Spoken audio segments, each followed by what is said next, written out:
کشتالیہ اور ارغون کی حکومتیں ایک دوسرے کی حریف تھیں۔ پادریوں نے اس باہمی دشمنی کو نپٹایا۔ کشتالیہ کی ملکہ ایزابیلا کو فرڈینینڈ شاہ ارغون سے بیاہا اور اس طرح یہ دو حریف حکومتیں ایک دوسرے کی حلیف بن گئیں۔ عیسائیوں کی بکھری ہوئی طاقت جمع ہو گئی۔ اتحاد نے انہیں جرت دلائی۔ انہوں نے ابو الحسن کو لکھا، فوراً خراج ادا کرو اور ہمارے باج گزار بن جاؤ، ورنہ ہماری فوجیں غرناطہ کی اینٹ سے اینٹ بجا دیں گی اور تمہارا تخت الٹ کر تمہیں خاک نشین کر دیں گی۔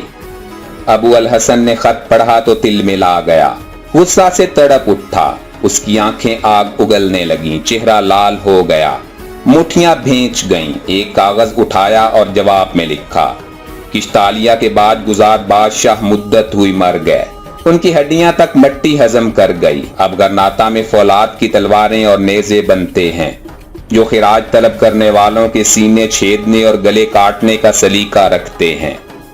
ابو الحسن نے اپنے سپہ سالار کو بلایا اور فرمایا، بہادر سپہ سالار اپنی فوج کو تیار کرو اور کشتالیہ کو اس گستاخی کا جواب دو۔ سپہ سالار نے سنا، لبیک کہی، غرناطہ کے جوانوں کو جوش دلایا، اسلامی غیرت کو جگایا، نعرہ تکبیر لگایا اور عرض کیا، حضور اسلامی شجاعت آپ سے رہنمائی کی طلبگار ہے۔ ابو الحسن اٹھا، ہتھیار لگائے، اپنے خاص گھوڑے پر سوار ہوا، تلوار حمائل کی، نیزہ بلند کیا، نعرہ تکبیر لگایا اور کشتالیہ کی سرحد کی طرف چل دیا۔ جواں دل جواں عزم فوج نے باغیں اٹھائیں اور بادشاہ کی رہنمائی میں چل دی۔ رات تاریک تھی، مہتاب تعطیل منا رہا تھا، ستارے جھلملائے، مگر جلدی ہی ایک ابر سیاہ اٹھا جس نے ستاروں کی بساط الٹ دی اور یہ آسمانی چراغ بھی بجھا دیے۔ کالی گھٹا نے رات کو اور بھی تاریک بنا دیا۔ طوفانی ہوا چلی، ہر طرف غبار پھیل گیا، ہاتھ کو ہاتھ سجائی دینا مشکل ہو گیا، مگر ابو الحسن کے عزم میں فرق نہ آیا۔ وہ چلتا گیا، بڑھتا گیا، اپنی سرحد عبور کی اور کشتالیہ کی سرحد میں قدم رکھ دیا۔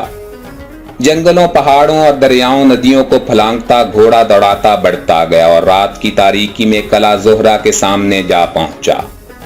محافظوں نے گھوڑوں کے ٹاپوں کی آواز سنی تو گھبرا گئے، فوج کو ہوشیار کیا، ہتھیار سنبھالے اور مورچوں میں بیٹھ گئے۔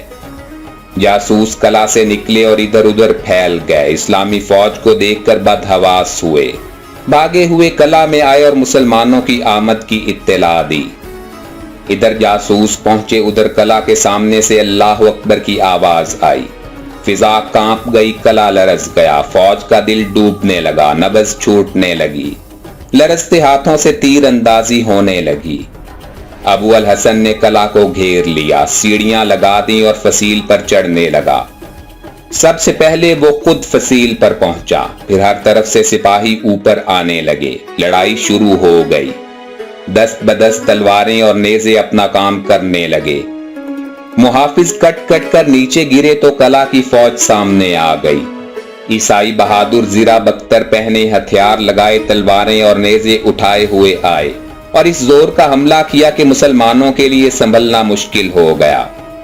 قریب تھا کہ وہ پیچھے ہٹیں، مگر ابو الحسن کی آواز گونجی، بہادروں بڑھو، تلواریں چلاؤ، نیزے ہلاؤ، ہمت دکھاؤ اور ایک دشمن کو بھی زندہ نہ چھوڑو۔ یہ آواز سنتے ہی مسلمانوں میں ایک نیا جوش پیدا ہوا اور تلواروں نیزوں کی پرواہ کیے بغیر وہ دشمن پر بڑھے۔ انہوں نے دشمنوں کو اپنے لمبے اور مضبوط نیزوں پر اٹھایا، چھیدا گرایا اور ان کے خون سے قلعہ میں زربفت کا سرخ فرش بچھا دیا۔ صبح کی روشنی پھیل رہی تھی کہ دشمن کی مدافعت ختم ہو گئی۔ ابو الحسن نے قلعہ پر قبضہ کر لیا، ہلالی پرچم قلعہ کی فصیل پر لہرا دیا اور اللہ اکبر کے نعروں سے کشتالیہ پر نیند حرام کر دی۔ ابو الحسن نے مال غنیمت اٹھایا اور غرناطہ کو واپس چلا آیا۔ غرناطہ پہنچ کر جشن فتح منایا اور اطمینان کا سانس لیا۔ دوستو، مشہور اسلامی جنگوں پر سیریز کی مزید ویڈیوز دیکھنے کے لیے ہمارے چینل ہسٹورک انفو کو سبسکرائب کر لیں اور ہماری ہر نئی اپلوڈ ہونے والی ویڈیو کی نوٹیفیکیشن حاصل کرنے کے لیے گھنٹی کے نشان کو دبانا مت بھولیں۔ اسی طرح آپ ہمیں فیس بک پر بھی فالو کر سکتے ہیں۔ اس مقصد کے لیے ہمارے فیس بک پیج ہسٹورک انفو کا لنک ڈسکرپشن باکس میں موجود ہے۔ زندگی رہی تو جلد ہی دوبارہ ملاقات ہوگی. اپنا بھرپور خیال رکھیے گا. اللہ حافظ.